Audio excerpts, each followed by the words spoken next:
Hold that thought, Mama, kasi we'd like to welcome to our show this morning our parang in-house ka na namin, Sec Panelo eh. Hindi ka na kailangan i-introduce but he is the former presidential spokesperson and chief legal counsel during the time of former President Duterte, played a critical role in addressing controversies during the Duterte administration, and like I said, a mainstay in our show for the past many episodes. Good morning, Sec Panelo, sir. Good morning. Ang ganda na ng usapan namin. Nahirapan ako dito, Sec Panelo, dahil dalawang magagandang binibini na napaligiran ako. Ano ba ito?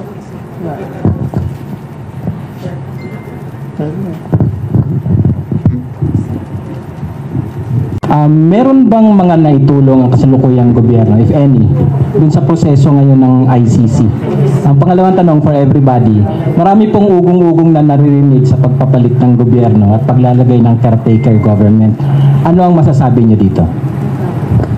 Una, doon sa kung tumutulong ba ang gobyerno ni Marcos sa ICC investigation, sabi kasi nila, hindi. At palagay ko walang direktang suporta silang ibinibigay sa ICC sa kasalukuyan dahil sa posisyon nila. Pero napakalaki ng indirect support nila sa pamamagitan na lang ng Quadcom. Nabalik ulit sa forefront at nagkaroon ng kahit paano investigation tungkol dun sa patayan.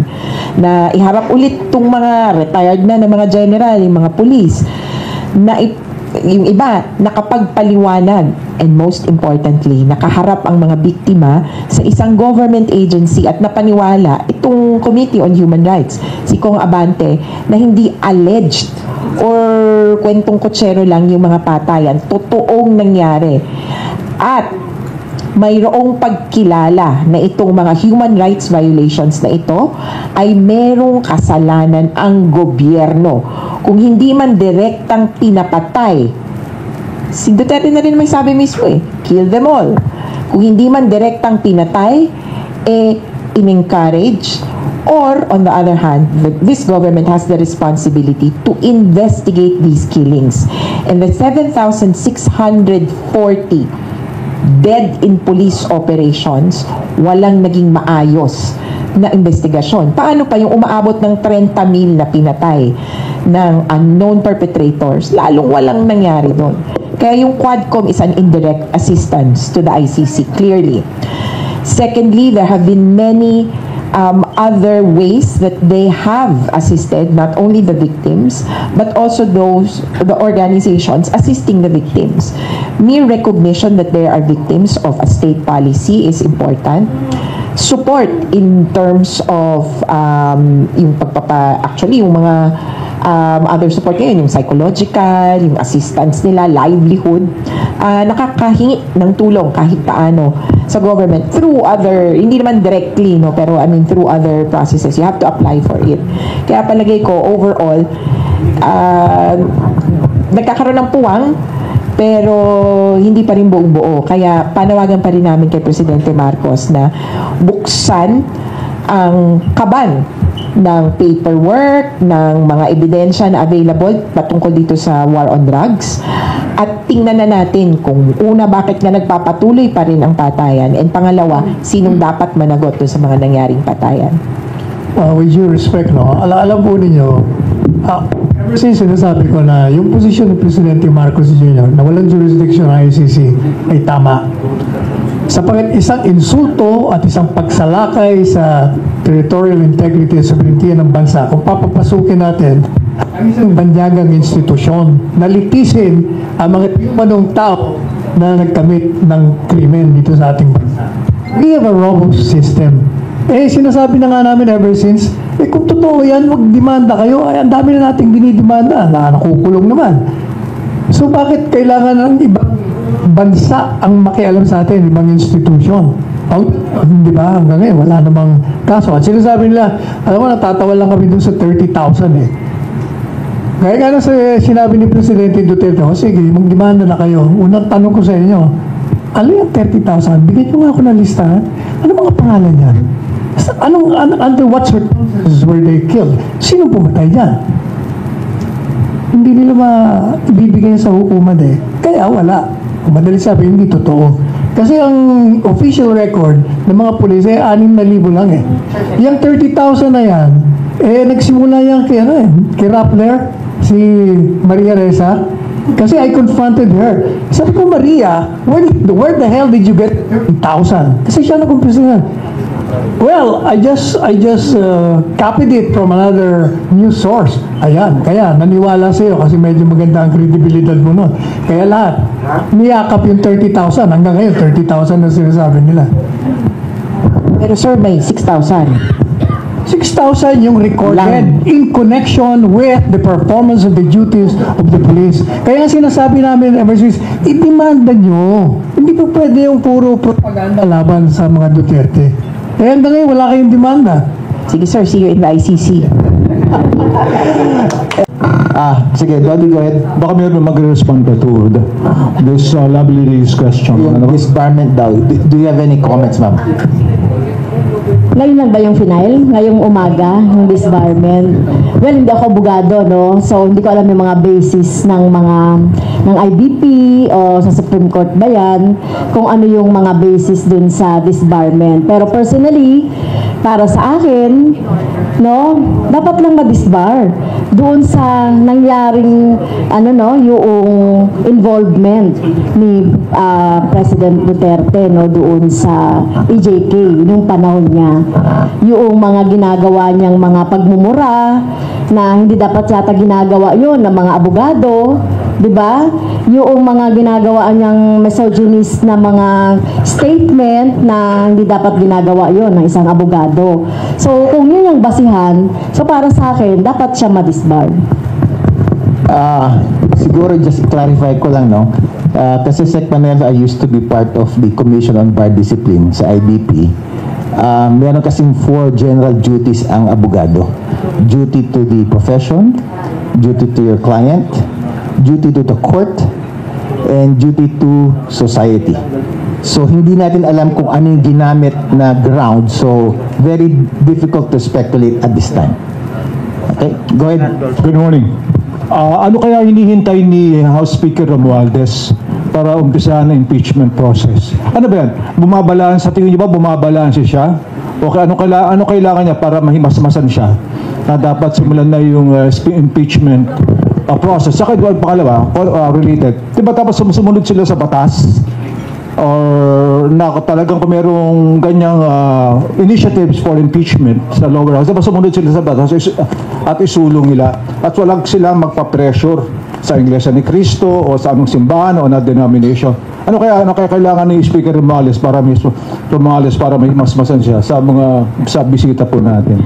Tama po, naniniwala po ako dun sa inyo, no, na dapat talaga gampanan na ng Kongreso yung kanilang katungkulan. Dito na kapag may sinabit na impeachment ay dapat na aksyonan. Pero siguro po, kagaya na sinabi ko kanina, baka nagbabala-balanse pa ang leadership ng Kongreso, no? Kasi pagkatapos ako personally, alam ko may makukuha talaga yung 103 na yan. Kapag nagkaroon ng party decisions talaga na talagang ituloy itong impeachment. Kaya lang, ang nagiging problema siguro, tinatansya rin nila yung composition ng Senate sa ngayon. No? Kaya siguro, yun ang tinitignan po nila siguro. Kasi gusto nating magtagumpay itong impeachment. Thank you very much, ma'am. Congressman Castro, salamat po. Okay, go ahead, please. Good morning po, Lenesca, GMA News Online. Ma'am, siguro ang tanong ko lang po, you mentioned kasi public support being critical to pushing the impeachment of the Vice President, but there's also this very tight timeline for 19th Congress, and yung impeaching an impeachable official within one Congress, 19th, pagpalagay natin na impeach, sent to the Senate, hindi pa nangyayari yun na impeach 19th Congress and the trial will start 20th.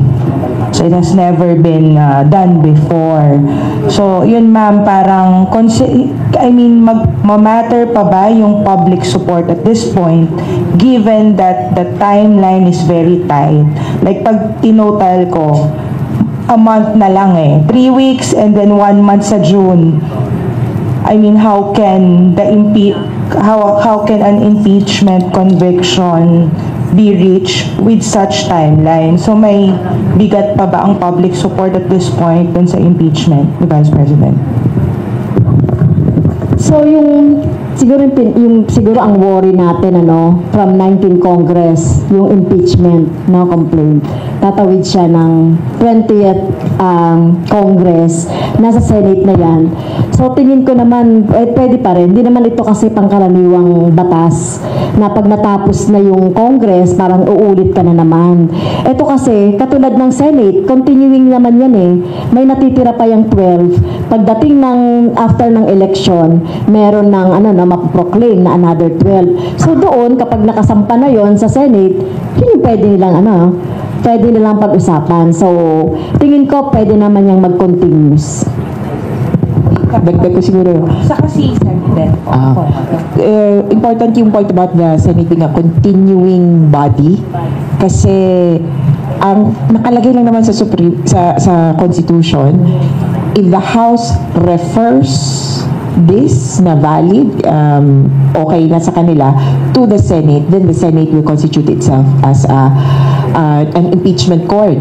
It doesn't specifically say kung kumbaga dapat ba previous Congress, parang we have to look at the House and the Senate as institutions. As long as the House forwards this, regardless of who its members are or were, as long as it's the House that forwards it to the Senate as an institution, then it should be valid.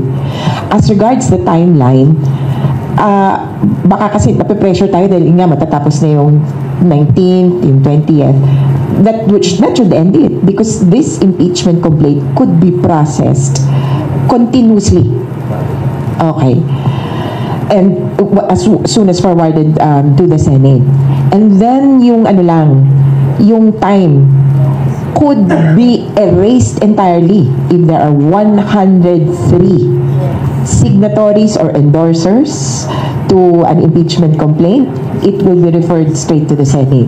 Kaya dun sa mga natatakot, parang usapin to ng all or nothing.